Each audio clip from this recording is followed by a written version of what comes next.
अस्सलाम वालेकुम नाज़रीन, मैं हूँ राहिल बेग और आज का खुसूसी प्रोग्राम एक ख़ास शख्सियत के लिए जिन्होंने हमेशा हमारे चेहरों पर मुस्कुराहट बिखेरी और जब भी वो कहीं जाते थे उन्हें देखकर खुशी का एहसास होता था।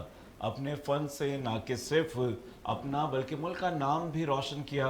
पाकिस्तान से बाहर जहाँ जहाँ गए मुल्क की वजह शोहरत बने और अपने फ़न से हमेशा लोगों को अपना गुरविदा बना लिया। और जब भी स्टेज पर आते थे, बोलते थे या कोई भी मूवमेंट देते थे, जितनी भी ऑडियंस है वो सब मुस्कुराती थी और तालियां बजाती थी। एक ऐसा फनकार कराची स्टेज का जिसने दुनिया में मुल्क का नाम रोशनास करवाया, सरहद पार जाकर भी अपने फ़न का लोहा मनवाया। मेरी मुराद है सिकंदर सनम से, जिन्हें अपने मदाहों से बिछड़े 10 साल का अरसा बीत चुका है। यूँ तो 10 साल अगर आप गिने तो एक बहुत लंबी अरसा होता है, मगर इस 10 साल में गाए बगाए कभी सोशल प्लेटफॉर्म पर, कभी टीवी चैनल्स पर, या कहीं ना कहीं उनका इतना काम है वो आपको नज़र आता रहता है और ऐसा लगता है कि शायद वो हम में मौजूद हैं। और क्योंकि फ़नकार अपने फ़न से हमेशा ज़िंदा रहते हैं।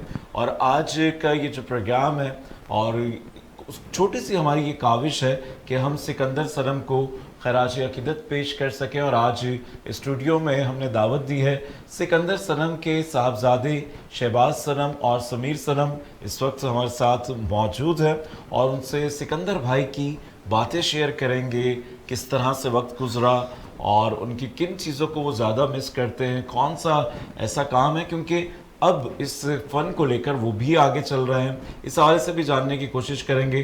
तो आप दोनों मेहमानों को खुश आमदीद कहते हैं। अस्सलाम। और शहबाज, पहले आपसे बात करते हैं। 10 साल का ये जो अरसा है, और देखिए फ़नकार तो वो बड़े थे ही थे, और क्योंकि आपके तो वालिद भी हैं और बहुत मुश्किल होता है वालिद के बाद की जो ज़िंदगी होती है, और क्योंकि हम उन कौमों में से हैं किसी के जाने के बाद हमें ज़्यादा एहसास होता है, उस वक्त हम जिंदगियों में वैसी कदर नहीं कर रहे होते। तो सबसे पहले तो सिकंदर भाई को किस तरह मिस करते हैं? ये 10 साल का अरसा कैसा गुजरा आपका? राहिल भाई, 10 साल आज बरसी को हो गया पूरी, आज 10वीं बरसी, और 10 साल ऐसे गुजर गए ऐसा लगता है जैसे कल की बात थी। है। और इस 10 साल के अंदर हम लोगों ने ज़िंदगी में बहुत से अप डाउन देखा हम लोगों ने, बट ये है कि अल्लाह पाक ने अब्बू की दुआओं से, अम्मी की दुआओं से, हमारे बुजुर्गों की दुआओं से अल्लाह पाक ने इतना स्टेबल कर दिया हमें कि अल्लाह का शुक्र है, अब हम अपने पैरों पे खड़ा होने हम लोग स्टार्ट हो गए।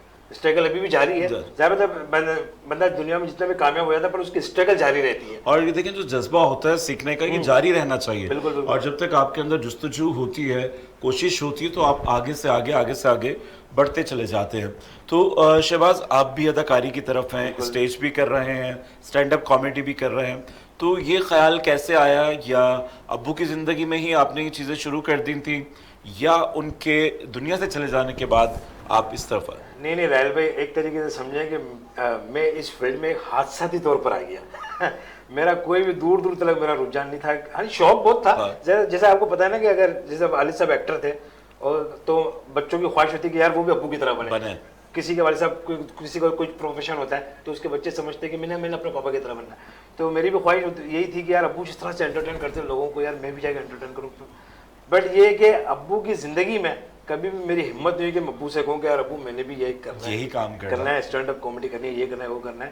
पर मैंने कभी मेरी हिम्मत नहीं बोलने की। समीर अब्बू की ज़िंदगी में ही फील्ड में आ चुका था। समीर ने काफ़ी शोज़ भी किए, अब्बू के साथ भी किए, और अब्बू के साथ समीर ने ट्रैवल भी काफ़ी किया। तो मैं फिर अब्बू के इंतकाल हुआ है 2012 में, और मैंने फील्ड ज्वाइन की 2014 के अंदर। 2014 में एक वेडिंग इवेंट था, उसके अंदर समीर को बुक किया गया था। उस इवेंट में बड़ी इंटरेस्टिंग कहानी है। उस इवेंट में समीर को बुक किया गया था अब्बू के इंतकाल के बाद। तो मैं ज़बरदस्ती समीर के साथ चला गया। मैंने पार्टी से कहा कि मुझे 1 रुपया भी नहीं चाहिए, बस मुझे भाई परफॉर्म करना, मैंने नहीं करना कुछ भी। अच्छा भाई, बड़ा ठीक है भाई, आप आ जाइएगा। मैं समीर के साथ चला गया। अच्छा, समीर से पहले उन्होंने एंट्री करवा दी मेरी।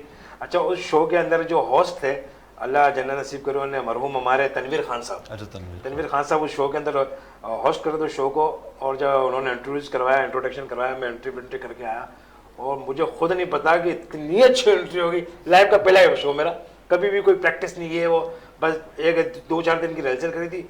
फुप्पी के बेटे के साथ मैंने उसी को ज्वाइन कर लिया। मतलब अपन दोनों कजन मिलकर करते हैं। हैं। समीर तो वो शो में बुक था ही, बोला चलो ठीक है। अच्छा इतनी अच्छी एंट्री हो गई, एंट्री करके हम लोग नीचे उतरे, तनवीर भाई ने गले वले से लगाया। तनवीर खान साहब ने मुझे बहुत सारी दुआएं भी दी कि इंशाल्लाह बेटा तुम जिंदगी बहुत कामयाब होगी। मुझे बहुत अच्छा लगा, पहला एक्सपीरियंस ये वो मतलब कि तनवीर भाई बस कर दिया। अच्छा मैं उस शो में बिला मुआवजा किया था, उन्होंने मुझे खुशी से 4,000 रुपये दे दिए। और देखिए ये बड़ी बात होती है कि आपका जो हिडन टैलेंट था वो सामने आया और वाकई बहुत अच्छा करते हैं। और आपकी जो बॉडी लैंग्वेज है और मैंने जो ड्रामे देखे हैं वाकई बहुत ज़बरदस्त है।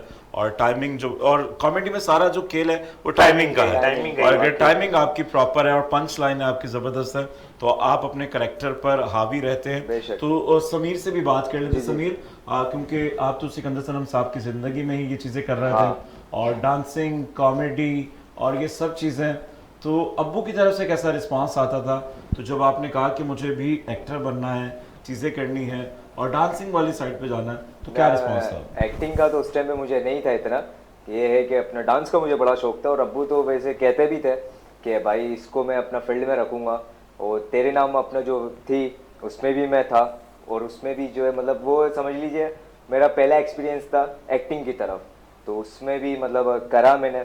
उसके बाद फिर जो है दोस्तों के साथ मिलके ग्रुप एक बनाया, फिर ग्रुप के ज़रिए जो डांसिंग हम लोग करते थे। तो ये है कि अब्बू बाज़ दफ़ा ये भी कहते थे कि यार डांस छोड़, तू कॉमेडी कर है, क्योंकि मैं कॉमेडी करता हूँ तू डांस करता है, तो लोग समझेंगे कि यार सिकंदर भाई अपने बच्चे को क्या बनाना चाह रहे हैं। अच्छा देखिए, क्योंकि हमारे जो अभी भी सोसाइटी ये मुआशरा है अभी भी डांस को शायद उस तरह से नहीं लेते, उस तरह से नहीं लेते वाकई में।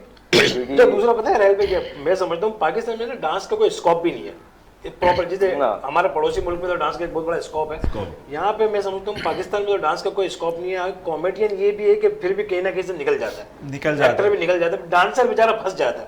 अच्छा देखिए कि डांस तो सब देखते सब है। हाँ, आपकी खुशी का मौका हो, सालगिरह हो, शादी है, सब घर वाले मिलके कर रहे होते हैं, आप डांसर्स को बुलवाते भी हैं, मगर रिस्पेक्ट देने की जब बात आती है या उसको एक्सेप्ट करने की बात आती है तो फिर हम डबल स्टैंडर्ड हो जाते हैं, फिर इस तरह से हम उनको एक्सेप्ट नहीं कर पाते। तो फिर एक्टिंग वाला एक्सपीरियंस, क्योंकि तेरे नाम पार्ट 2 तो बहुत सुपरहिट मूवी थी और वो ऐसी फिल्म थी जो अपनी लागत से भी पता नहीं कई गुना कमा कर लेकर आई थी। तो उसमें आपने क्या कैरेक्टर किया था? मैंने उसमें अपना भतीजे का कैरेक्टर किया था।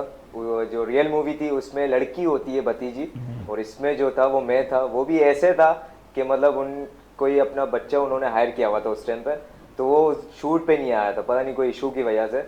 तो मैं जो है अपना टीम मेंबर्स के साथ बाहर गया हुआ था खानों के लिए, खाना वगैरह लेने के लिए। तो वापसी में आया तो अब्बू ने बोला कि बस तू यहाँ बैठ जा, तुझे चाय पापे खाने। तो मैंने कहा चलो बैठ जाते हैं। फिर उसके बाद से जो है फिर अब्बू ने एक दो ड्रामों में भी अपना बोला मुझे और फिल्मों में भी कहा। तो उस टाइम में इतना माइंड नहीं था, तो मैंने मना कर दिया था। तो अब्बू ने बोला कि कर ले, चांस है, अच्छे हैं ये वो। तो मेरा माइंड नहीं था उस टाइम पे अपना एक्टिंग की तरफ, तो मैंने कहा नहीं यार मैं डांस की तरफ ही सही हूँ। तो अब्बू ने कहा चल। तो डांस का शौक कैसे पैदा हुआ आपको? मुझे डांस का शौक अपना माइकल जैक्सन मुझे बड़ा पसंद था, तो वो वीडियोस वगैरह में लेकर आता था अपना सीडीज़ वगैरह। तो वो देख देख के जो है मैं अपना शौक होता रहा। फिर कज़न्स वगैरह की वेडिंग्स वगैरह में जो है वो डांस परफॉर्म हम लोग करते रहते थे, ऐसे ही जैसे शुगल में जैसे करते हैं। तो वहाँ से फिर मुझे शौक चढ़ा, और 2009 से जो मुझे शौक हुआ तो आज तक नहीं उतरा, अभी भी कभी जारी है। अच्छा आपकी तो कभी हिम्मत नहीं हुई कि बाबा से कह सकें कि जी मुझे भी अदाकारी का शौक है, तो ये जो खुद आपको कब रियलाइज हुआ कि मेरे अंदर एक्टर है? कहीं ना कहीं तो कुछ तो आप कर ही रहे होंगे ना, अकेले में या छुप कर या कहीं ना कहीं, तो ये कैसे रियलाइज हुआ? रहल भाई ऐसा है कि अब्बू का इंतकाल के बाद, आज वैसे तो ज़्यादा अब्बू लोगों को देखते रहे हैं, बचपन से देख रहे हैं तो शौक तो होता था। बट ये अब्बू के इंतकाल के बाद एक दिन मैंने घर में एक निजी चैनल से प्रोग्राम आता था, एक दिन जियो के साथ जो आता था सुहेल बड़ाइच साहब, वो मैं बड़ा शौक से देखता था, मैं कॉपी करता था उनकी, सुहेल बड़ाइच साहब की। तो घर में एक दिन सारे आए हुए थे कज़न वज़न, सारी मामू मामियाँ वगैरह आई हुई थी। मैंने क्या करा, अभी कोड वोड पहन लिया, एक डमी माइक पड़ा हुआ था हमारे पास, मैं घर में भाई सबके पास लेके जा रहा था, आप हमारे घर में आए, आपको कैसा लगा? बस वहाँ से ना फिर हमारी फैमिली ने बोला यार तू करता अच्छा गया, ये वो फला, तू कोशिश करिए। वो फिर मेरी वहाँ से हिम्मत बढ़ गई। मैंने बोला अब तो मैंने बोला कुछ करना है जिंदगी में। अब तक आप कितने ड्रामे कर चुके हैं? रहल भाई अब तक मैं काफ़ी प्ले कर चुका हूँ, तकरीबन 50 के करीब मैं प्ले कर चुका हूँ। इसमें मैंने मुझे बड़ा शौक था लाहौर के अल हमरा में परफॉर्म करने का, तो और वो भी मैंने परफॉर्म कर दिया लाहौर के अलहमरा 1 के अंदर मैंने परफॉर्म किया था। एक फार्मा कंपनी का शो था, उनका थिएटर प्ले करना था और आदम राठौर साहब का आपने नाम सुना है? बिल्कुल। उनके डायरेक्शन और उन्हीं का लिखा हुआ प्ले हम लोगों ने किया था, एक बीवी का सवाल है बाबा, अलहमरा 1 में। और उस प्ले में हमारे साथ पंजाब के सुपरस्टार कॉमेडियन नवाज अंजुम साहब भी थे। तो बहुत अच्छा एक्सपीरियंस, बहुत अच्छा एक्सपीरियंस रहा। अच्छा देखिए कि अभी थिएटर्स तो बहुत कम हो गए हैं और क्योंकि उमर शरीफ साहब के बाद तो बिल्कुल ही डाउन सा लग रहा है। और आपको क्या किस तरह का फ्यूचर देख रहे हैं कराची स्टेज का? और कराची स्टेज वो है जिसने स्टेज को बामे अरूज बख्शा, जिसमें मोइन अख्तर साहब हैं, उमर शरीफ साहब हैं, सिकंदर सनम है, लियाकत सोल्जर हैं, ये मौजूदा शकील सदीकी साहब हैं और इसी तरह बहुत सारे ऐसे नाम हैं। और जो रऊफ़ लाला हैं, ये अब मौजूदा दौर में जो है जिन्हें लोग पसंद करते हैं इनके काम को। तो फ्यूचर कैसा देख रहे हैं? स्टेज थिएटर्स ख़त्म होते जा रहे हैं कराची के अंदर, एक या तो आर्ट्स काउंसिल है या फिर फ्लेट क्लब है, और उधर भी मेरे ख्याल से वैरायटी प्रोग्राम्स होते हैं और ड्रामा तो नहीं हो रहा है। तो ड्रामे का फ्यूचर कैसा दिख रहा है? राहुल भाई, ड्रामे का फ्यूचर मुझे तो ऐसा लग रहा है कि ड्रामे का फ्यूचर तारकी में डूब चुका है, ऐसा मुझे फील होता है। पर मुझे उम्मीद है कि आने वाले वक्त में शायद यही थिएटर वापस अपनी जगह पर आ जाएगा। पर उसकी वजह क्या है? वजह इसकी ये है कि हमें वल्गैरिटी से दूर करनी पड़ेगी, ठीक है ना। हमारी जो ऑडियंस है ना, अवामी थिएटर फेस्ट कहलाता है ना। अब ये आर्ट्स काउंसिल ने अवामी थिएटर फेस्टिवल के नाम से जो इनकाद भी किया था फेस्टिवल का, तो हमारे जो थिएटर है वो एक आम पब्लिक देखने के लिए आती है। और एक आपने देखा जो दूसरा थिएटर होता है अनवर मकसूद साहब का, वो मेजोरिटी कुछ और है, ठीक है ना। तो हमारे जो आर्टिस्ट है कहते हैं यार उनका थिएटर इतना फुल क्यों जाता है, हमारा थिएटर। तो भाई हमें कम से कम ये है कि वल्गैरिटी से फिर हमें थोड़ा प्रेस करना पड़ेगा। जूम आईने बातें, ठीक है ना, जो डबल मीनिंग्स बातें होती हैं उससे भी देखिए आजकल के दौर में कोई बच्चा नहीं है जो डबल मीनिंग बातें ना समझता हो। बिल्कुल समझ में आता है। अच्छा देखिए, आप जूम माइनिंग कर सकते हैं, जो एक ओपनली बात होती है ना, ओपनली बात हो जाती है, वो गलत होता है। और कमर्शियल स्टेज और थिएटर में हमेशा से एक डिफरेंस रहा है। और कमर्शियल जो होता है वो उसी तरह का होता है जिसको आवाम देखना चाहती है। बिल्कुल। और देखिए बड़ी वजह मेरे ख्याल से शायद ये भी है कि जो जितने भी स्टेज ड्रामे होते हैं उनकी मार्केटिंग प्रॉपर नहीं होती है। और हम आज एक ड्रामा अनाउंस करते हैं, 2 दिन के बाद उसको बोर्ड लगा देते हैं, और जहाँ ड्रामा होना होता है तो बहुत सारे लोगों को तो पता ही नहीं चलता कि ड्रामा हुआ कब है और ड्रामा खत्म कब हुआ। तो आपके समझते हैं मार्केटिंग की वजह से कि थोड़ी चीज भी डाउन है? मार्केटिंग मार्केटिंग राइल भाई जब होगी जब प्रॉपर एक काम होगा, ठीक है ना, प्रॉपर काम होता भी है, ठीक है ना। अच्छा सबसे पहले तो मैं आपको बताऊँ ड्रामा हमारा अच्छा किस तरह से होगा कि हमें हमारा जो थिएटर है वहाँ पे अच्छे राइटर्स की जरूरत है सबसे पहले तो। अभी हमारा ड्रामा क्या बढ़ गया, एक तरीके से वन मैन शो हो गया, ठीक है ना।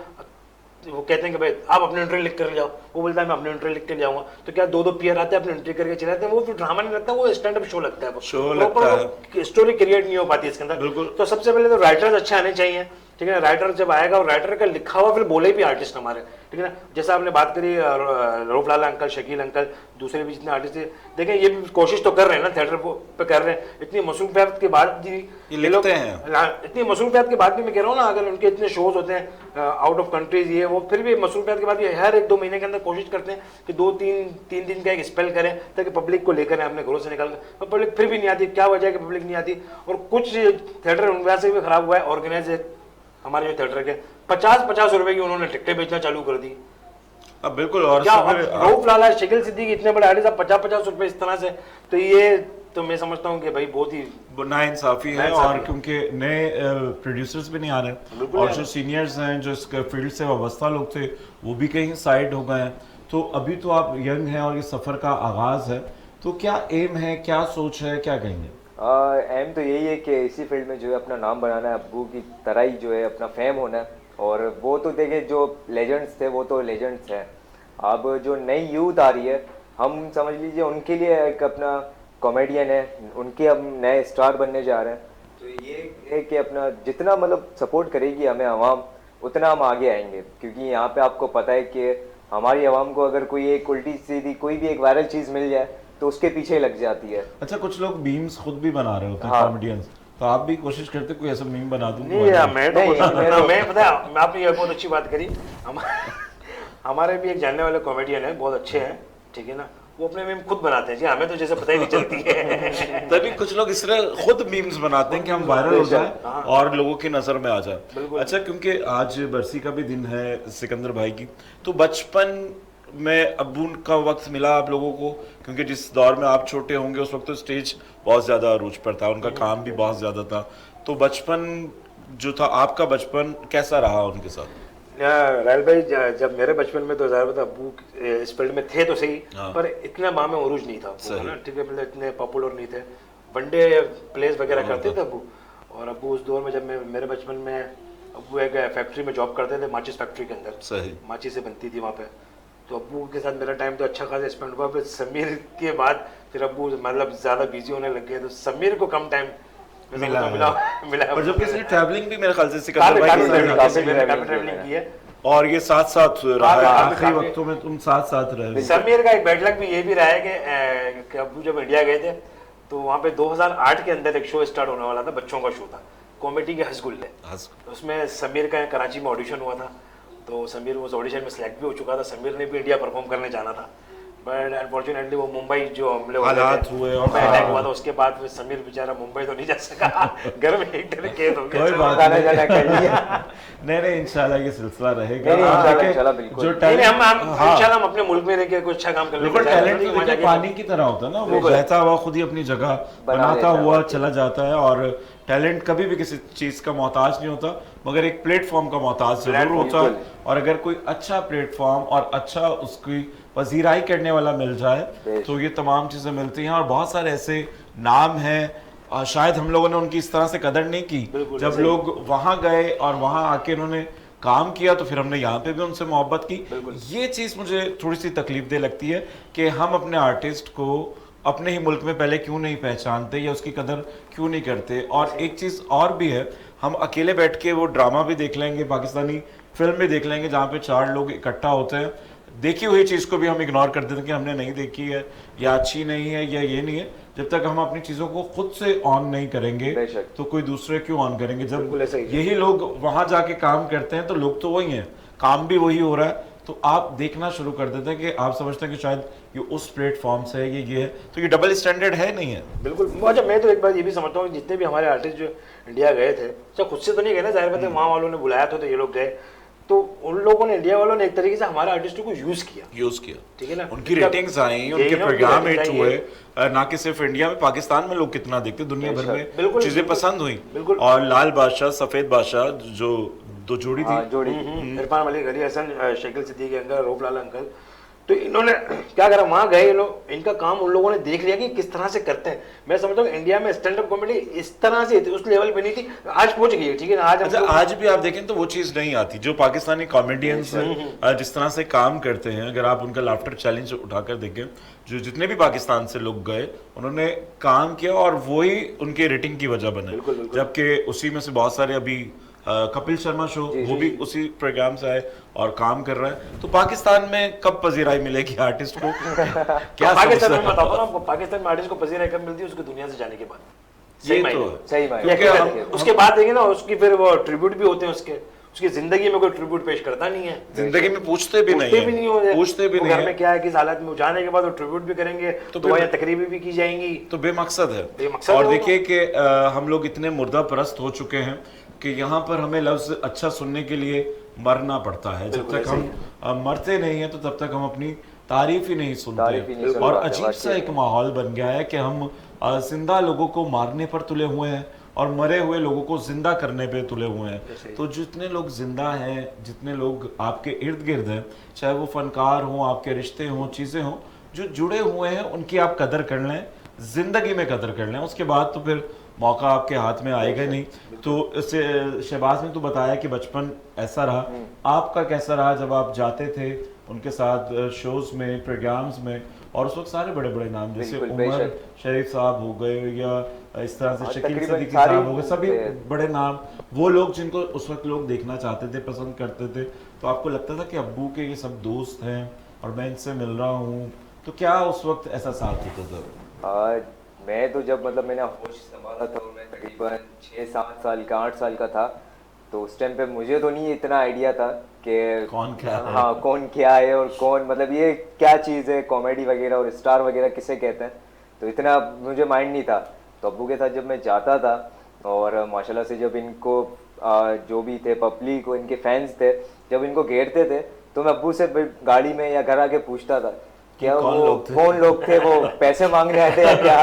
तब वो फिर वो हंसते भी थे और बोलते थे कि नहीं भाई ये माशाल्लाह से स्टार हैं और हम लोग जो करते हैं ये लोग पसंद करते हैं, तो हमसे इस वजह से जो है मोहब्बत करते हैं हमारे साथ, फिर तस्वीरें लेना और ये ऑटोग्राफ लेना ये उनको अच्छा लगता है।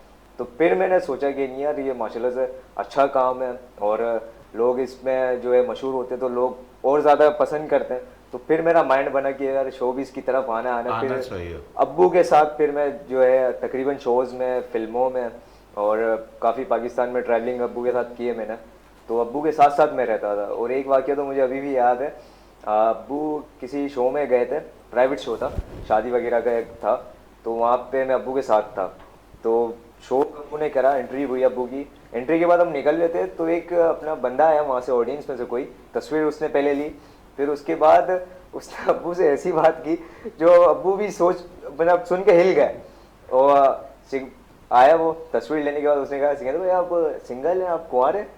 तो सिकंदर भाई ने बोला क्यों? अब्बू ने कहा क्यों? तो कहने लगा नहीं वो अपना मैं चाह रहा था कि अगर आप सिंगल है तो मैं अपनी बेटी का रिश्ता मैं आपसे करना चाहता हूँ। और ये लोगों की मोहब्बत मोहब्बत है वाकई में। तो इत्तेफाक से मैं साथ ही था, तो अब्बू ने उसको कहा कि ये आप बच्चा देख रहे हो? कह रहा हाँ। तो बोला ये मेरी फैक्ट्री का ही माल है भाई, ये मेरा ही है। अच्छा, इस तरह का एक और वाकया मुझे याद है। हम लोग गए थे डिफेंस के अंदर, कोई अब्बू के दोस्त थे, उनके घर पे कोई इवेंट था, तो अम्मी भी गई थी, अब्बू के साथ हम लोग सब गए थे, लेकिन अब्बू तो एंट्री करके चले गए। फिर उनके जो रिलेटिव्स थे कुछ, तो उन्होंने अम्मी से मिलवाना चालू किया ना कि भाई ये सिकंदर सनम की वाइफ है, ये वो ये बच्चे हैं। एक फीमेल से उन्होंने मिलवाया, बोला कि भाई ये सिकंदर सनम की वाइफ है। वो औरत अम्मी को क्या बोल दिया, क्यों झूठ बोल रही हो, वो तो कुंवार है। मुंह पे अम्मी के मुंह पे कह रही हो। अच्छा देखिए क्या हो गया? लोग पसंद करते हैं और आर्टिस्ट से ही मोहब्बत होती है ना। देखिए आर्टिस्ट फैमिली का फर्द बन जाता है। जब आप टीवी के जरिए किसी के घर जा रहे होते हैं, फिल्म के जरिए या आप ड्रामे के जरिए, तो वो उसके अंदर कोई आपके एक हिचकिचाहट नहीं होती। वैसे देखिए ना, लोग अगर वैसे इस तरह की बातें करते हुए हेजिटेट होते हैं और अपनी फैमिली से मिलवाना ये इस तरह से करना, मगर जो एक आर्टिस्ट होता है जो काम कर रहा होता है तो लोग उसको अपना ही समझ रहे होते हैं। और आर्टिस्ट अपने फैंस को भी जब अपना समझता है तो अल्लाह ताला और उसको रिस्पेक्ट और इज्जत दे रहा होता है। तो शहबाज, क्या ख्वाहिशात हैं, क्या बनना चाहते हैं, और सिकंदर सनम की जो लेगेसी है उसको कितना आगे लेके जाना चाहते हैं? क्या एम है? कुछ सोचा तो होगा आपने कि क्या करना चाहते हैं?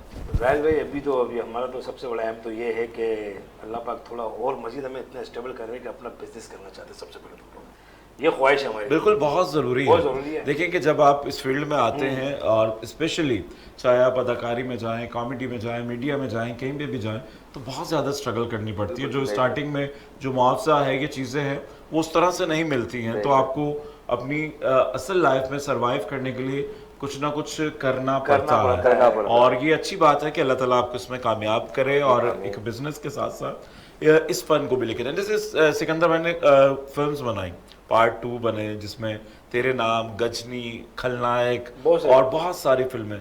तो आप लोगों को कोई ऐसा माइंड में है कि कुछ ऐसी मूवीज बनाएं या उस चीज़ को रिवाइवल करें?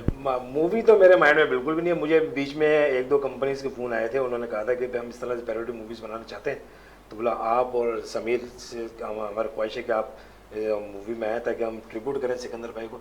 पर मैं राइल में समझता हूँ कि स्पूफ जो मूवीज़ अब्बू से अच्छी ना कोई बना सका है, ना शायद कोई बना पाएगा। तो मैं स्पूफ मूवी के से ज़रा दूर रहता हूँ इसी वजह से कि देखें अगर चल गई तो ठीक है, अगर नहीं चली तो लोग कहेंगे कि यार कहाँ यार अपने बाप की नकल करना चला, फिर तंज मारने वाले ज़्यादा। यहाँ हमारे यहाँ क्या पता है, अप्रिशिएट नहीं करता बंदा। अगर अपना मोटिवेट नहीं कर सकता किसी को तो उसको डीमोटिवेट भी ना बिल्कुल नहीं करना चाहिए। और बल्कि आप आर्टिस्ट सिर्फ पजीराई चाहता, अगर वो कोई भी काम करे, और एक आम नॉर्मल शख्स भी अगर वो कोई काम कर रहा है तो अगर आप उसकी हौसला अफजाई करें, थोड़ी सी तारीफ करें, तो उसका जो मोराल होता है बुलंद होता है, वो और काम अच्छे से करता है। और ये चीज़ें इसी तरह से बेहतर होती हैं, अच्छी होती हैं, तो हमें पुशअप करना चाहिए। मगर यहाँ पे लोग गिराते हैं, और तरीका ये आप आंखें खोल कर कान बंद कर काम करते रहें। और तो ऐसा ही अभी पता है क्या है, ज़ाहिर बात है अब्बू के इंतकाल के बाद हम लोग ज़्यादा इतने पब्लिक में इन नहीं थे, ना मैं कोई जानता था, आम पब्लिक तो वगैरह भी नहीं जानती थी। अभी सोशल मीडिया प्लेटफॉर्म जब से आया चालू हुए तो टिकटॉक के जरिए मैंने काफ़ी अपनी मार्केट बना ली थी। तो मैं क्या करता, मैंने बोला यार किस तरह से लोग मुझे पहचानेंगे, मैं सिकंदर सनम का बैठा हूँ। तो मैं क्या करता था, मैं अपनी वीडियोस के ऊपर एक टैग लगा देता था कि शहबाज सनम मेरी आईडी लिखी होती थी और नीचे सन ऑफ सिकंदर सनम लिखता था। उस पर मुझे कितने कमेंट्स आते थे, आज भी आते हैं, यार अपने बाप को केस क्यों करा रहा हूँ? यार मैं अपने अब्बू को केस करा रहा हूँ ना, करवा रहा हूँ, मैं अपने अब्बू का नाम तो भाई बच्चा अब बाप को ही देख के करता है और बाप के नाम पे लेके आगे चलता भाई। है। और मैंने काफी लोगों से मैंने कहा भी कि भाई मेरा लिखने का मकसद ये है, देखिए अल्लाह पाक सेहत तंदुरुस्ती जिंदगी दे, जिनके वालिद साहब हयात हैं उनके बच्चे जो कर रहे हैं तो उनके पीछे उनकी सपोर्ट है, उनके वालिद साहब की। मेरे वालिद साहब दुनिया में बस आप लिख दे कर मेरे वालिद मेरी मर्जी। मैं ये कहता हूँ भाई, मैं सिर्फ नाम लिखवा एक टैग लगा देता हूँ अगर सन ऑफ सिकंदर सनम का, तो बस मैं ये केस करवा सकता हूँ अपने वालिद साहब को। और देखिए ये ऑनर भी है ना आपके लिए। और क्या देखिए वालिद जो होते हैं वो तो औलाद के लिए वैसे ही ऑनर होता है, और जब एक मुल्की सरमाया हो, फनकार हो, लेजेंड हो, तो ये इससे बड़े फ़ख्र की क्या बात होती है। और ये खुशबख्ती में भी है कि औलाद जो है अपने बाप का नाम लिख रही है, उसको रोशन कर रही है। तो जो भी उनके फैंस हैं जो देख रहे हैं, तो उनको चाहिए कि जिस तरह से आप सिकंदर सनम से मोहब्बत करते थे, वही मोहब्बतें इनके साथ भी आप शेयर करें, और इनके अंदर भी वही झलक नज़र आएगी, वही टैलेंट नज़र आएगा। सिकंदर भाई का कोई जुमला, कोई ऐसी बात, या कोई आपने कभी किसी प्रोग्राम में बोला हो, कोई ऐसा कोई प्रोग्राम में तो मैं अब्बू के बहुत सारे लतीफ़े बोल देता हूँ। अच्छा मेरी कुछ ज़्यादा कोशिश पता है क्या होती है अपना राहिल भाई, अब्बू का काम तो देखें दुनिया कर रही है, ठीक है ना। बहुत सारे कॉमेडियंस के मुझे अब्बू के जुमले आपने सुने, ठीक है, मैंने भी सुने। अच्छा बहुत से कॉमेडियंस पता है मुझे तनकीद भी करी बहुत से कॉमेडियंस ने, उन्हीं ने जो कॉपी कर रहे हो, जो कॉपी कर रहे हैं। यार क्या अपने बाप का कर रहे हो यार, कुछ नया करो। अब मैं उन्हें क्या बोलूंगी, यही तुम जो बात करो ये तो मेरे अब्बू की है। और उनको कॉपी कर करके खुद कई लोग आर्टिस्ट बन चुके हैं। तो मेरी कोशिश क्या रही है, मैं अब करता हूँ अब्बू की बातें भी करता हूँ, पर मेरी कोशिश ये होती है कि मैं अपना कुछ क्रिएट करके नहीं जुमले, और मैंने बहुत सारी बातें अपनी नई क्रिएट की है। अच्छा जो मेरे मुंह से भी निकल गई ना बातें, वो भी आजकल जो बड़े कॉमेडियंस नहीं, जो मेरे लेवल के जो कॉमेडियंस है, वो मेरी बातें भी कॉपी कर रहे हैं आजकल फंक्शंस में। और होता देखिए ये है, ये सब खुदादाद सलाहियतें होती हैं। और चाहे कॉमेडी हो, अदाकारी हो, ये एक आमद वाला सिलसिला है कि आपको कभी भी कोई चीज़ की एक आमद होती है, और अल्लाह ताला ने लोग चुने हुए हैं ना कि किससे क्या काम लेना, क्या लेना है। वही बात कोई दूसरा बंदा करता है तो आपको हंसी नहीं आती है, कोई फील नहीं आती, मगर जब वो जो रेलेवेंट है उससे बंदा जब वो उस चीज़ को बोलता है तो वो आपको लाफ्टर भी मिलता है, फील भी आती है। इसी तरह से बहुत सारे आर्टिस्ट हंसाते अच्छा हैं, कुछ रुलाते अच्छा है, कुछ एक्शन अच्छा करते हैं, कुछ रोमांस अच्छा करते हैं, तो हर किसी का कोई ना कोई खासा होता है। तो आपका खासा कॉमेडी है, तो कोई लतीफ़ा, कोई जोक हमारे देखने वालों के लिए, और ट्रिब्यूट भी पेश हो जाएगा इसी तरह से सिकंदर भाई के लिए। क्या कहेंगे? मैं एक अपना लतीफ़ा जो मैंने क्रिएट किया है वो सुनाता हूँ मैं आपको, कि समीर के ऊपर के सुना देता हूँ कि भाई समीर इतना जाहिल आदमी है। बस स्टॉप पे एक लड़की खड़ी है, समीर उसको जाके कह रहा है क्या तुम मुझसे शादी करोगी? लड़की ने कहा मैं उस शख्स से शादी करूंगी जिसका बहुत ऊंचा बिजनेस होगा। समीर क्या बोला, मुझसे कर ले, मेरा कटी पाड़ी पे चिप्स कट गया है। तो आप कोई लाफ्टर देना चाहें, क्या कहेंगे? लाफ्टर तो नहीं है, एक अपना घर के अंदर ये भाई अपना बेगम के साथ जो है टीवी देख रहे थे, तो न्यूज़ में देख के कह रहे थे कि अगर मुझे भी एक दिन की गवर्नमेंट मिल जाए तो मैं ये मुल्क बदल दूँ। तो हमारी भाभी क्या कह रही है, पहले शलवार बदलने, सुबह से मेरी पहन के घूम रहे हैं। तो समीर का मैं एक रियल फैक्ट बताऊँ आपको। समीर ने जैसे कहा ना कि इसको जो डांस का शौक कहाँ से आया, माइकल जैक्सन के जाने के बाद, फिर कॉमेडी में भी आ गया समीर। फिर समीर शायरी भी बहुत अच्छी कर लेता है, समीर रैपिंग भी बहुत अच्छी कर। समीर का पता रियल फैक्ट क्या है, जो शख्स दुनिया से जाता है ना समीर को माइकल जैक्सन या समीर को माइकल जैक्सन बनने का बहुत शौक। ठीक है भाई, अब्बू की डेथ हुई, समीर ने बोला मैंने कॉमेडियन बनना है, ठीक है। अभी रिसेंटली इंडिया के बहुत मशहूर शायर राहत इंदौरी साहब का इंतकाल हुआ। समीर ने पहली शायरी तो समीर ने कहा कि भाई मैं शायर बन जाऊं।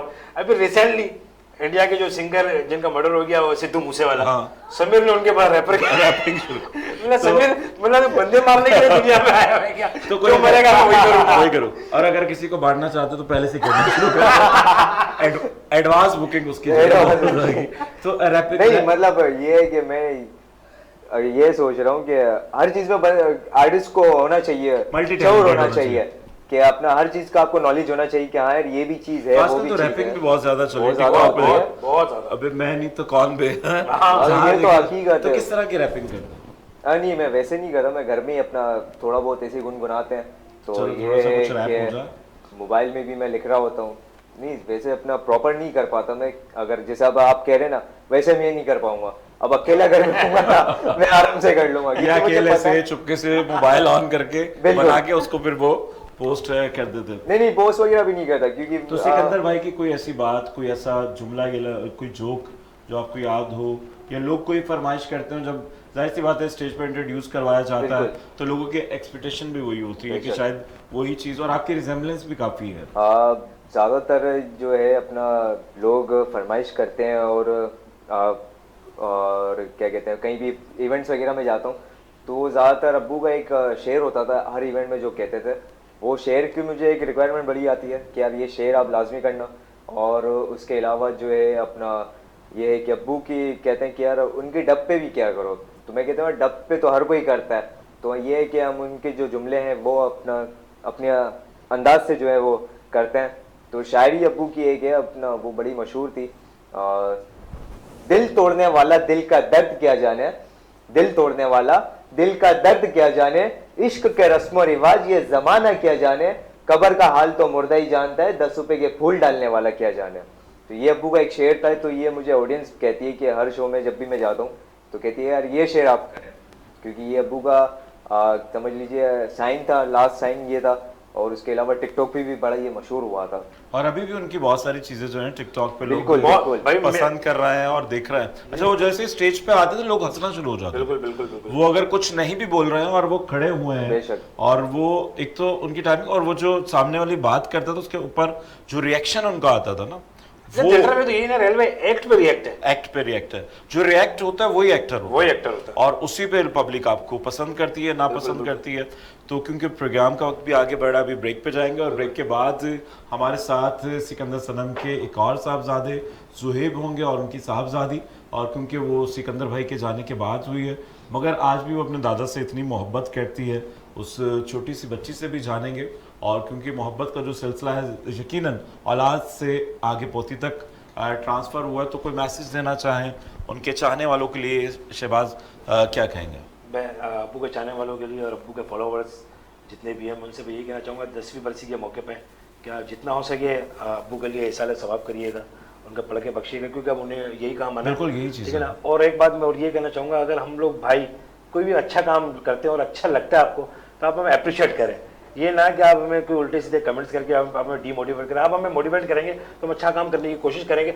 हम क्या XYZ कोई भी नया टैलेंट अगर आप देखते हैं जो मार्केट में आया है, और तो आप उसे अप्रिशिएट करें तो वो अच्छा काम करने की कोशिश करेगा। अगर आप इसी तरह से टैलेंट को डिमोटिवेट करते रहेंगे तो इस तरह से तो फिर कोई भी आगे नहीं बढ़ पाएगा, क्योंकि जिसे अल्लाह पाक ने इज्जत दी है तो हमारा ही फर्ज बनता है कि हम भी उसे इज्जत दें। बिल्कुल, और जब अल्लाह इज्जत देता है तो फिर आपको भी हुक्म है कि आप उसकी इज्जत करें। बिल्कुल, बिल्कुल। अगर आप अच्छा नहीं कह सकते तो एटलीस्ट बुरा भी ना कहें, खामोश रहें तो ज्यादा बेहतर है, बेशक। खामोश रहें। जी अच्छा, मैं एक आखिरी शेयर के साथ जी, जो जी। पहले आप अपना सेगमेंट का वाइंड अप करेंगे हम लोग, लेकिन एक शेयर जो मैं अक्सर फंक्शंस वगैरह में कहता रहता हूँ और काफ़ी वायरल भी हुआ था मेरे सोशल मीडिया पे भी, शेयर के भाई कुछ अच्छा काम करके हम भी अपना एक मकाम बनाना चाहते हैं, कुछ अच्छा काम करके हम भी अपना एक मकाम बनाना चाहते हैं। हम तीनों भाई भी इस मुल्क में अपने पापा सिकंदर सनम जैसा नाम कमाना चाहते हैं। बहुत खूब, और इंशाल्लाह वो वक्त दूर नहीं है। इंसान जब कोशिश करता है, जुस्तजू करता है, मेहनत करता है और कुछ नया करने का जज्बा होता है तो अल्लाह ताला मकाम भी देता है, पहचान भी देता है। और सिकंदर सनम के पीछे भी बहुत सारी स्ट्रगल्स होंगी, मेहनत होंगी, हर्डल्स होंगे, फिर एक वक्त आया कि लोगों ने उनको उनके नाम से पहचाना।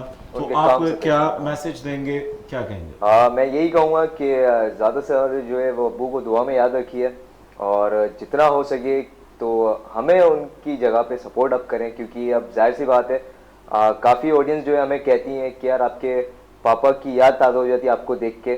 तो और यही कहूँगा कि हमें जितना हो सके आप सपोर्ट करें।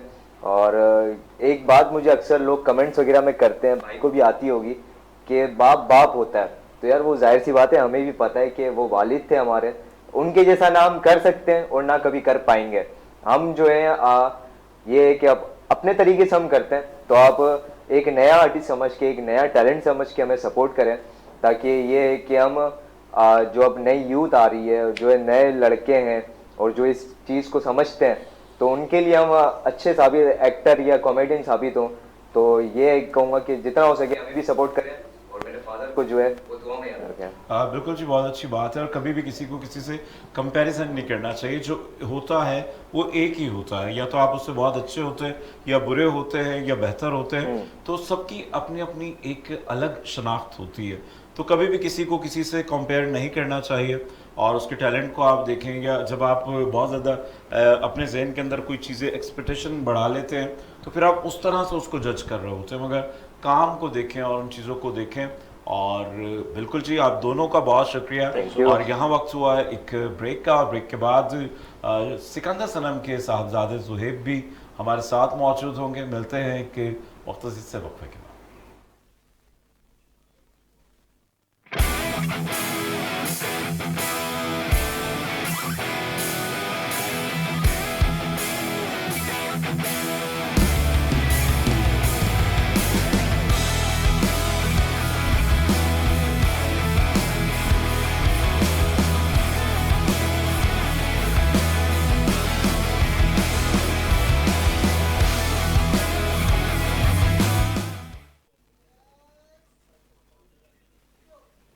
जी नाज़रीन, एक बार फिर आपको खुशामदीद कहते हैं। आज का खुसूसी प्रोग्राम ट्रिब्यूट टू सिकंदर सनम। सिकंदर सनम जिन्होंने हमेशा हमारे चेहरों पर खुशियां बिखेरी और आज उनको हमसे जुदा हुए 10 साल का अरसा बीत चुका है। और वक्फे से पहले हमारे साथ सिकंदर सनम के 2 साहबजादे मौजूद थे, जिनमें शहबाज सनम और समीर सनम, जिन्हें आप गाहे बगाहे देखते रहते हैं, कभी स्टेज पर, कभी प्रोग्राम्स में, या कभी टेलीविज़न पर मुख्तलिफ चीज़ों में नज़र आते हैं। मगर सिकंदर सनम के एक और साहबजादे इस फ़न की तरफ आ रहे हैं और वालिद के इस फ़न में वो भी इसी को अपनाते हुए आगे जाना चाहते हैं और अपना नाम रोशन करना चाहते हैं। तो मेरे साथ इस वक्त स्टूडियो में मौजूद हैं ज़ुहैब सनम और उनकी साहबजादी, जो कि अपनी दादा से मोहब्बत करती है, प्रोग्राम्स भी देखती है, सैयदा उर्वा। तो आपको वेलकम कहते हैं और हमारे नन्हे मेहमान को भी वेलकम कहते हैं। तो ज़ुहैब, पहले आपसे बात करते हैं। तो ये बताइएगा, शौक़ कैसे हुआ आपको? भाई शौक तो मुझे बचपन से था ही था, बहुत शौक था मुझे कि पापा को देखता था भाई स्टेज पे कर रहे हैं ये वो, ये बोलता था यार बड़ी मज़ेदारी थी ये यू, तो मुझे बहुत शौक था ना। अब घर के अंदर में जो है पापा के गाता रहता था, जो पापा पैरोडी गाते थे तो मैं गाता रहता था उनके सामने, उन्हीं के एक्शन करता था। तो मुझे पापा को देख देख के मुझे बचपन तो से क्या बड़ा शौक रिस्पॉन्स आया। आता था पापा की तरफ से जब आप उनके सामने ही उनको एक्ट कर रहे थे, उनकी समझे मिमिक्री कर रहे थे, तो उस वक्त क्या आता था रिएक्शन? मैं करता हूँ ना, अब पापा कमरे में बैठे, मैं कोमन में भाई गा रहा हूँ, चलता हुआ जा पापा बोल ले बस कर ले भाई बस कर ले। एक दिन पापा के दोस्त है राफे भाई और वली भाई बैठे हुए थे, पापा बैठे हुए तीनों ना, पापा ने आवाज़ दी मुन्ने, अब मुझे प्यार से मुन्ना कहते थे सारे ना, मुन्ने। अब मैंने पर्दा हटाया, बोला जी, तो वैसे ही आया वो वली भाई और वो बोल रहे ये देखो इसको, ये हम लोगों को फ्लॉप करने के चक्कर में, बोला हमारे घर के बच्चे हमें फ्लॉप करने के चक्कर में भाई। तो वैसे तो उनकी बहुत सारे ऐसे आइटम है, बहुत सारी चीज़ें, तो कौन सा ऐसा पार्ट था जो आपको अट्रैक्ट किया और आपने कहा कि नहीं जी ये वाली चीज़ थी, ये मैं ट्राई करके देखूँ? मुझे जो वो गाते थे ना, जो उनकी पैरोडी थी, जो मुझे वो बहुत पसंद थी। हर ड्रामे में जो पैरोडी बोलते थे, जो गाते थे, वो मुझे बहुत अच्छा लगता था। कोई पैरोडी आपको मैं याद कोशिश है? करता था मैं अब उनके सामने ना, मैं उनके सामने गाऊं भाई, बोलते थे ओ भाई सिकंदर सनम नहीं बन सकता तो मैं बोला भाई आप हो, आपके जैसा तो कोई हो ही नहीं सकता। मैं बोला भाई कोशिश करता हूँ, आपको देख के क्या हो गया, मैं कौन सा आपसे आगे निकल जाऊंगा भाई, मैं हूँ आपका बच्चे। मैंने बोला भाई करने तो कोशिश करो। और देखिए ये बड़ी हिम्मत की बात होती है, एक तो वालिद के सामने कॉमेडी करना और फिर एक इतने बड़े आर्टिस्ट हो उनके सामने कॉमेडी करना। एक जो काम को समझता है उसके सामने काम करना खासा मुश्किल होता है। नॉर्मली आप पब्लिक में जाके कुछ बोल दें, कह दें, बिल्कुल, तो इतना ज़्यादा मुश्किल नहीं होता, मगर जो काम को समझने वाले लोग हों और घर में ही हों और वालिद हों तो डर भी लगता है और हेजिटेशन भी होती। तो पहली पैरोडी आपने कौन सी सुनाई सिकंदर सनम साहब को, बताएंगे आप? क्योंकि वो बहुत मशहूर पैरोडी है, लड़की रणछोलन की जो है, वो भी गा रहा था। तो बोला इधर आ, इधर आ, क्या कर रही है तो क्या कर रहे हैं, बोला आपको देख के तो सीख रहा हूँ मैं। बोला ऐसे नहीं, ऐसे कर, ऐसे कर। एक वाक्य है, मेरे को निजी चैनल कोई था, नाम याद नहीं मुझे, वो इंटरव्यू के लिए आया ना पापा के लिए। अब फर्स्ट टाइम कैमरे के सामने में बैठा हुआ ना, हम चारों भाई बैठे भाई, अब मुझे पता ही नहीं था फर्स्ट टाइम मैं बोला अभी। अब वो जो आया हुआ था एंकर था, उसने बोला भाई देखो आपको बोलना है, सिकंदर भाई मेरा अब्बू है ना। मैंने बोला अच्छा भाई ठीक है। अब वो बोला भाई शुरू करो ना। अब जैसा उसने बोला मैंने वही बोल दिया। बोला ये जो सिकंदर भाई है अब वो बोले भाई क्या हो गया, भाई भी और अब्बू भी है। मतलब अबू इन्होंने तो बोला कि बोलो सिकंदर भाई, बोले वो बता रहे वो तो भाई बोलेगा ना यार। मैं बोला अच्छा भाई। बोला भाई फिर भाई ये गए सारे चले गए ना, फिर कमरे में गए, इधर आ भाई तू, देख लिया तूने कि कैमरे के आगे कोई बाप नहीं बन सकता है, तुम जो इतने नाटक करते ना कैमरे के आगे, क्या हुआ बस खत्म। और बिल्कुल जाहिर सी बात है, टैलेंट जो भी होता है वो गॉड गिफ्टेड होता है। बिल्कुल। आप उसको पॉलिश कर सकते हैं, बेहतर कर सकते हैं, मगर किसी में वो टैलेंट भर नहीं सकते आप। और अगर आप एक्टर हैं या तो नहीं है, दोनों में से एक चीज़ होती है, या तो आप हैं या नहीं है, बीच की कोई भी चीज़ नहीं होती है। तो इसी तरह से जो टैलेंट है गॉड गिफ्टेड है, जैसे आपके क्योंकि ब्लड में शामिल है और वालिद साहब आपके आर्टिस्ट रहे, इसी तरह से बाकी भाइयों में भी है। तो पैरोडी का जिक्र हो रहा है तो मैं चाहूँगा कि कुछ पैरोडी आप करके बताएं। भाई। पैरोडी अब्बू की वो बहुत मशहूर है, जो अली मोहम्मद ताजी महरूम साहब जो है उनकी जो थी निकले में खाने से, वो बहुत करते थे अब्बू। एक लड़की रंछो लैन की है,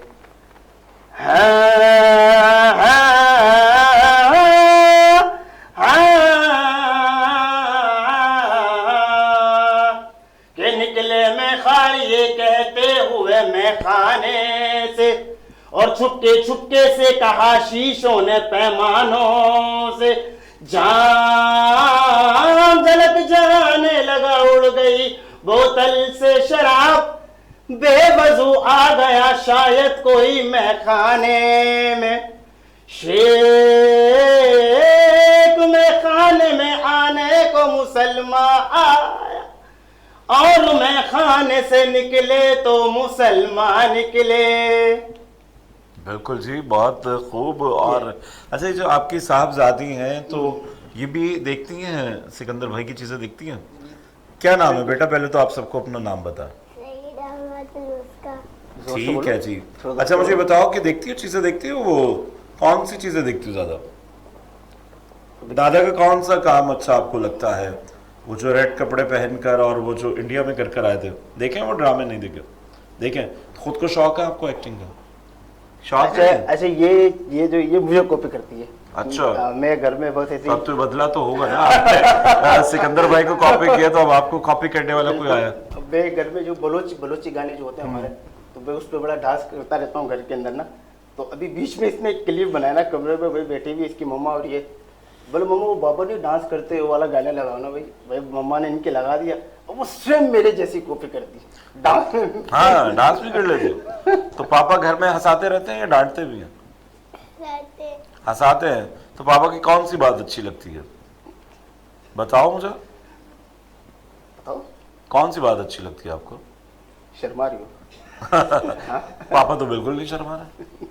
ये वाली आदत भी आपने सीखनी है फिर पापा की। अच्छा, पापा डांटते बोलते ना है ना। अच्छा जी।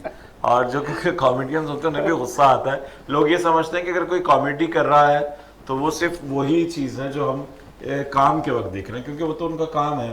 और असल ज़िंदगी तो उसी तरह से होती है जिस तरह से नॉर्मल लोग रहते हैं, आपस में बातचीत करते हैं, खुशी भी है, गमी भी है, और कहीं इमोशंस भी हैं, पैशंस भी हैं। तो इसी तरह से ज़िंदगी आगे बढ़ती है। तो क्या कहेंगे, वालिद साहब की कमी को तो कभी पूरा नहीं किया जा सकता। बिल्कुल। उनकी कौन सी ऐसी बात है, कौन सी ऐसी याद है जो आपको हमेशा याद रहती है? भाई पापा की एक बात जो मुझे हमेशा याद रहेगी और रहती है, डेली का है वो, कि रात का जो खाना था, रात का अक्सर खाना हम लोग, मैं और पापा साथ खाते थे। चाहे पापा लेट हो जाएं या मैं लेट हो जाऊं घर में आने पे, तो हम रात का खाना साथ खाते थे। कभी फ़ोन करके बोले हाँ भाई कहाँ पर हो, बोला भाई बाबा आ रहा हूँ बस 10 मिनट में, तो वो इंतज़ार करते थे। या मैं फिर जल्दी पहुँच जाऊँ तो बाबा कितनी देर में आ रहे हो भाई आप। तो हम जो है ये, यानी कि आपका एक फ्रेंडली माहौल भी था, और एक बाप बेटे वाला तो रिश्ता था, मगर एक दोस्तों की तरह रात का खाना तो अक्सर बेशुतर जो साथ खाते थे। तो अब आप भी इस फील्ड की तरफ आ गए हैं? बस अभी शुरुआत की है मैंने। तो कैसा रिस्पांस आ रहा है? रिस्पॉन्स बहुत अच्छा रहा। अभी मैंने जो है अल्लाह भला करे, प्ले टीवी पे लाला अंकल ने मुझे चांस दिया। मैं उनका बहुत शुक्रगुजार हूँ, लाला अंकल का, जिन्होंने मुझे चांस दिया। उन्होंने देखा मुझे 17 से 18 एपिसोड किए मैंने, तो मुझे बहुत अच्छा लगा, बहुत अच्छा एक्सपीरियंस उनसे सीखने को भी मिला, लाला अंकल से। नौटंकी नहीं, उलाला उलाला रियलिटी शो था वो। मुझे बहुत कुछ सीखने को मिला, बहुत कुछ समझाया भी उन्होंने, बहुत अच्छा एक्सपीरियंस रहा मुझे। और देखिए इसी तरह से आहिस्ता आहिस्ता बंदा पॉलिश होता रहता है और आगे बढ़ता रहता है। तो एक और पैरोडी जो आप बता रहे थे, वो लड़की रंचो लाइन की, हाँ वो तो है। वो भी आप उसारा करके बताएं। सुन लड़की तुझ पे दिल आ गया क्या करें, किलफन ले जाऊं मनोड़ा घुमाऊं, चल तुझको मैं शॉपिंग कराऊं, तू लड़की रंचोलैन की मैं बुड्ढा खाला दर का, तू लड़की रंचोलैन की मैं बुड्ढा खाला दर का। बिल्कुल है। और एक वक्त था, दौर था जब ये कैसेट्स आया करती थी, पैरोडी सॉन्ग्स लोग बहुत सुनते थे, बहुत शौक से सुनते थे। और इन दी लास्ट ज़ुहैब कोई मैसेज देना चाहें, क्या कहेंगे उनके चाहने वालों के लिए? मैसेज ये कि भाई उनको पापा को जो है अपनी ख़ास दुआ में याद रखें, उनकी मग़फ़िरत के लिए दुआ करते रहें, उनको अपनी ख़ास दुआ में याद रखें, ये कहना चाहूँगा मैं। आज बरसी भी उनकी, तो इस हवाले से बिल्कुल जी। और जब आप दुनिया से चले जाते हैं, ये दुआ ही होती है जो हमारे हमेशा काम आती है। और दुनिया से जाने के बाद और जो भी चले जाएं, जो आपके अपने प्यारे हैं और जो उनके परिस्तार हैं दुनिया में, कहीं पे भी उनसे मोहब्बत करने वाले हैं, तो अपनी दुआओं में उनको हमेशा याद रखें। और 10 साल का ये अरसा ऐसा लगता है जैसे लम्हे में गुजर गया, मगर जो फैमिली होती है, जो उनसे करीबी रिश्ते होते हैं, वो ज़्यादा बेहतर समझ सकते हैं कि ये वक्त कैसे गुजरा है और क्या तब्दीली आती है वालिद के घर से चले जाने के बाद। और इसी तरह से इन तब्दीलियों को फेस किया है। मगर जो टैलेंट है, जो पहचान, जो वजह शोहरत सिकंदर सनम की थी, उनकी कॉमेडी अदाकारी, उसी से उन्होंने अपनी एक पहचान बनाई। और उसी पहचान को लेकर उनके जो औलाद है वो आगे बढ़ना चाहती है। और तमाम बच्चों में उनके टैलेंट है, उसी तरह से उन्हें सपोर्ट करें। और आज का ये जो प्रोग्राम था, सिकंदर सनम को ट्रिब्यूट पेश करने के लिए एक छोटी सी काविश थी। उम्मीद करते हैं कि आज का ये प्रोग्राम आपको पसंद भी आया होगा, और जो सिकंदर सनम के चाहने वाले हैं उनको उनके बारे में जानने का मौका मिला होगा। और इन नए आने वालों के लिए भी आप अपनी मोहब्बतें उसी तरह से जारी रखें जिस तरह से आप सिकंदर सनम के साथ मोहब्बतें रखते थे। और आज के इस प्रोग्राम से राहिल बेग को दीजिए इजाज़त। अगले प्रोग्राम तक के लिए अल्लाह हाफ़िज़।